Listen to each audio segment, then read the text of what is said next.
What if everything you learned about black slavery was incomplete? What if behind the image of ships and colonizers there was also a hidden truth, a truth that begins in the very heart of Africa? This story isn't comfortable, but it's necessary.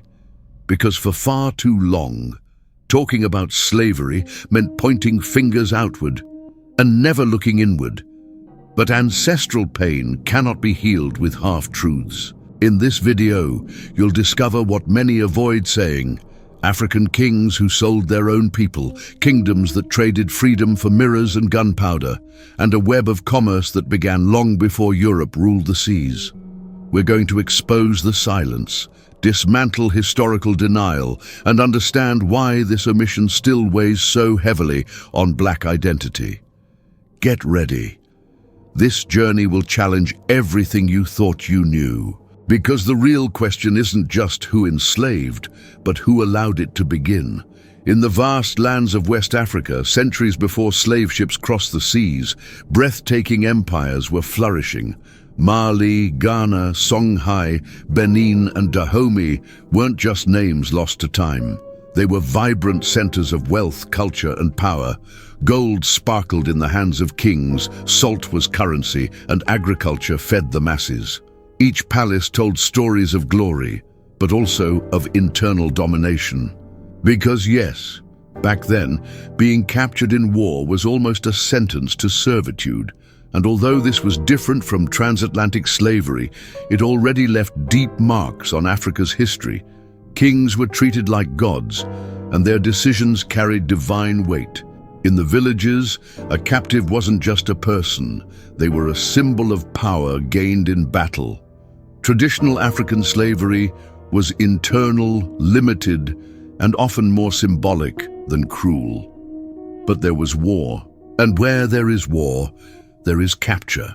And where there is capture, there's always someone willing to make a deal, even if the price is a brother's freedom. And that's where the first cracks began. When Arab traders arrived through northern and eastern routes, the sale of human beings began to take systematic form. African slavery, which once served local and cultural purposes, began flirting with something new: external profit. The slave trade began to grow into a sprawling network, and without realizing it, entire empires were paving the way to the cruelest form of black slavery the world would ever know. But this dark road only deepened when white sails appeared on the horizon. In the 15th century, Portugal set sail with hunger for riches and imperial ambition. When their caravels reached the West African coast, they didn't come with armies. They came with mirrors, colorful fabrics, weapons, and promises of deals. African leaders used to trade and alliances saw the Portuguese as a new path to power. The problem: among the products that interested Europeans, one quickly stood out: people. Men, women, and children turned into merchandise. And just like that, the transatlantic slave trade began to take shape. The construction of trading posts like Elmina, Ouida, and Luanda was the seed of what would become the transatlantic slavery system. Stone fortresses that hid chains, muffled screams, and contracts signed in blood. It was a new kind of business. Portugal, pioneer of colonization and maritime exploration, inaugurated an era where the Atlantic was no longer just an ocean, but a corridor of pain. In this new scenario, African slavery took on commercial contours, with receipts, price tags, and market logic. With each Portuguese expedition, more African leaders joined the system. Some saw it as a way to survive pressure from rival kingdoms. Others profited, and those who dared to resist, they were threatened with economic isolation or stronger weapons. The slave trade stopped being the exception and became the rule. And between mirrors and gunpowder, what was traded was freedom. But as this commerce grew, something even darker began to form: the idea that the worth of a human body could be measured in coins of metal. Many people imagined that the enslaved were simply kidnapped by Europeans who stormed villages by force. But the reality, though equally cruel, is far more complex. Prisoners of tribal wars, political rivals, people in debt, or victims of carefully planned traps. All of them became pawns on the chessboard of the African slave trade. Peoples like the Ashanti, the Fon, the Fula, and the Yoruba were actively involved in this cycle. African slavery was no longer just punishment or a symbol of status. It began to feed a voracious market. In coastal regions, entire villages became centers of capture and trade. It was a true human hunt, organized by Africans against other Africans. Europeans often didn't even need to enter the forests. Captives arrived at the ports already in chains. Old tribal alliances collapsed under ambition, and the price of survival became someone else's body. Imagine one clan selling members of the neighboring clan in exchange for gunpowder or rum. That became the new currency. African slavery was leaving irreversible marks on the social structure of native peoples. Families were torn apart, and with them, traditions, names, entire lineages. The suffering of black people, which many believe began in the holds of slave ships, was already rooted in internal conflicts. The slave trade wasn't just an external aggression, it was a mechanism powered by many hands. Each capture was a betrayal, a complicit silence, a wound in black identity, and that mechanism was just beginning to accelerate. By this point, the slave trade was no longer a side business. In many African kingdoms, it became the main source of income.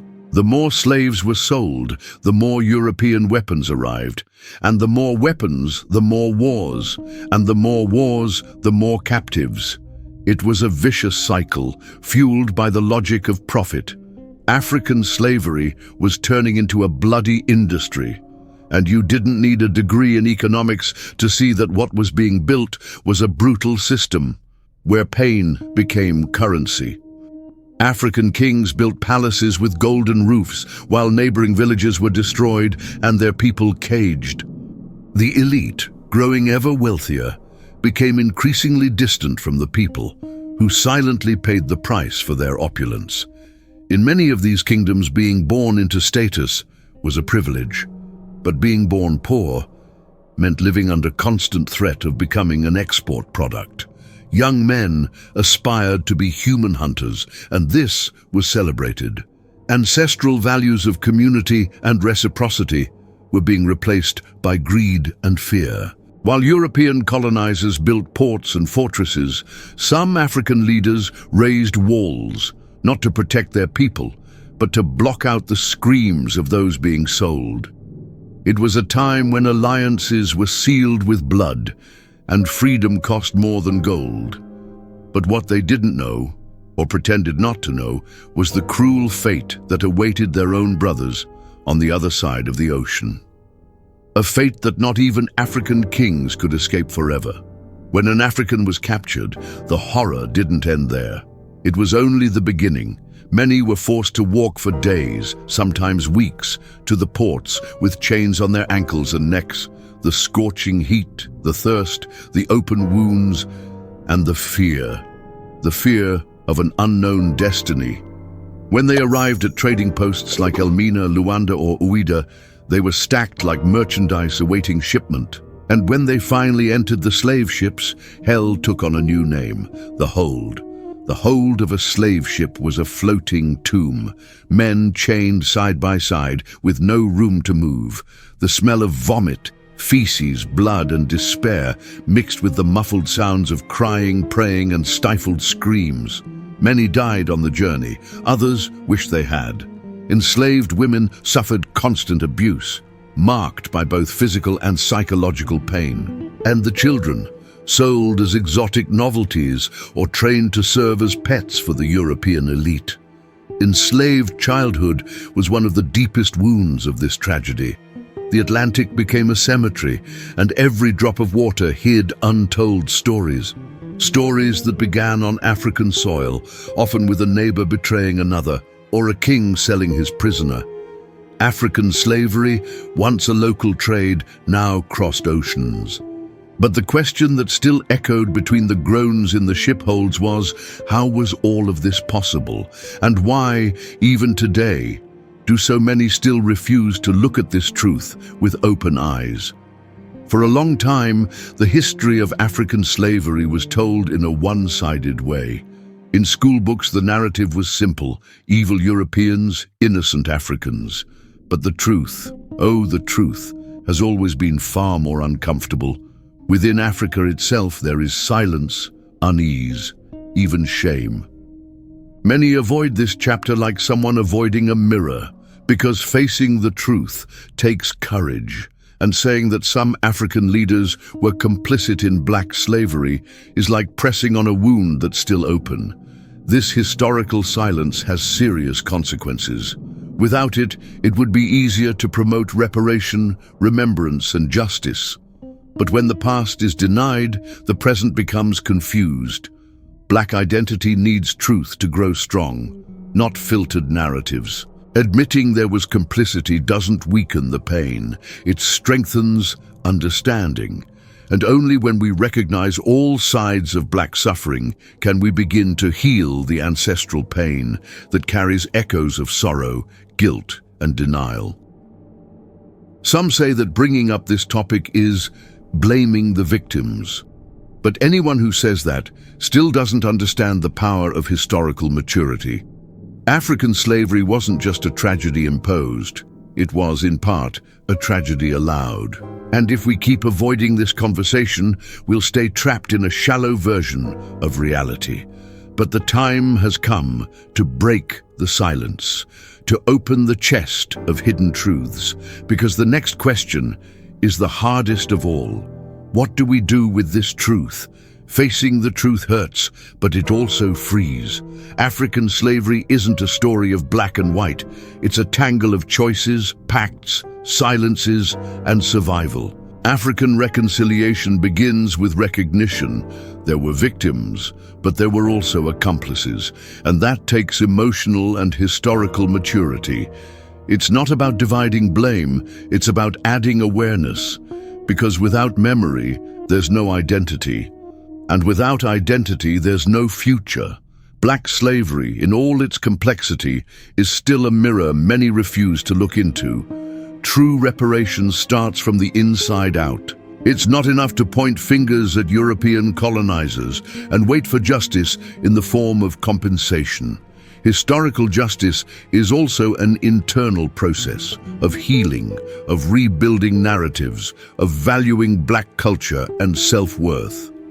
Countries like Ghana and Senegal have taken bold steps in this direction, investing in memorials, slavery museums, and educational programs.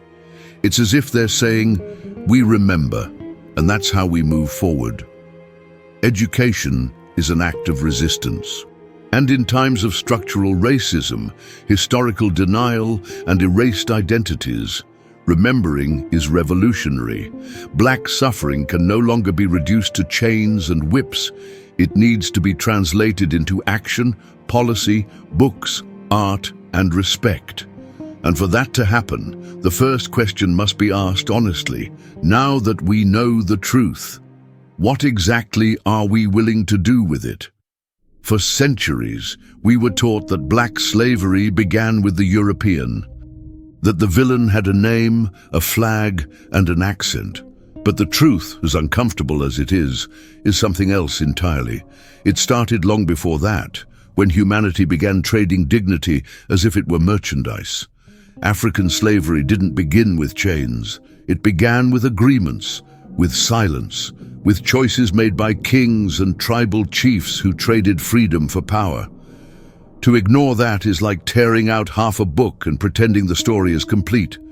Africa's role in the beginning is real, complex, and painful, but it should not be hidden. It must be understood, debated, remembered. Because this isn't about pointing fingers, it's about building awareness. Historical truth hurts, yes, but it also heals. And only when we confront our own failings can we rewrite the future with more truth, justice, and humanity. And if you've made it this far, it's because you feel, like I do, that this story needs to be told. It needs to be shared. It needs to be heard. So leave a comment below. How does this make you feel? Did you already know this side of the story? Share this video with someone who needs to hear this truth, and subscribe to the channel, turn on the bell, because here, truth isn't afraid to hurt. It only wants to set you free. Now that you know the truth, what will you do with it? Will you keep repeating the same incomplete version? Or will you be part of the generation that chooses to face the past head-on? Because black slavery isn't just a chapter in history. It's a wound that still bleeds in the form of racism, inequality, and silence. And healing begins with knowledge, but only becomes real when it leads to action. Have you ever stopped to think how many times history was shaped to keep you in the dark?